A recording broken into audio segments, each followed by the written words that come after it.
Today's episode will talk about malaria versus typhoid, the comparison, the differences between malaria, typhoid, and fever.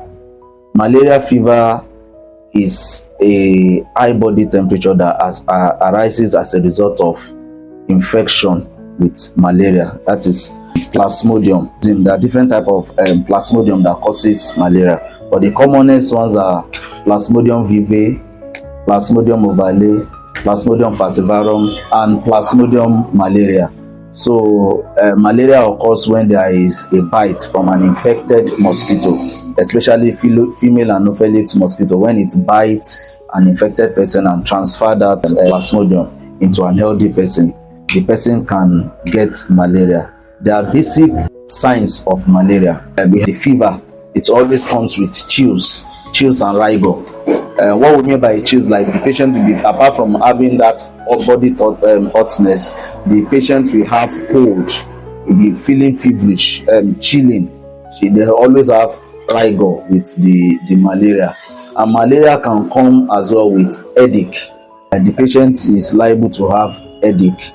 The patient is liable to have general body pain. In malaria fever, they tend to have general body pain. They tend to have a reduced or loss of appetite in a patient that has a malaria infection. And at the same time, in a patient with malaria infection, they tend to have a dark color or yellowish urination. They tend to have that dark color or yellowish urination. And most of their fever always come mainly in the evening.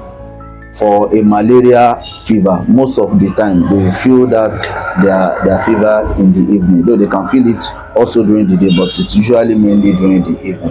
Whereas in typhoid fever, the fever lasts for a longer period of time, and it can be so high that their body temperature go as high as about 40 degrees Celsius. So the fever in typhoid is more higher than fever in malaria, and the duration of the fever in typhoid might be a very longer period compared to that of malaria. And usually in typhoid fever, there is usually association of abdominal pain. A patient might have an abdominal discomfort, and there might be vomiting. Also in malaria too, especially in children, there might be vomiting, and there might be stooling in typhoid fever because it's caused by fecal oral, that is introduction of Salmonella typhi through the oral route. I will try to talk about the mechanism of transmission of the two. Malaria fever is transmitted by female Anopheles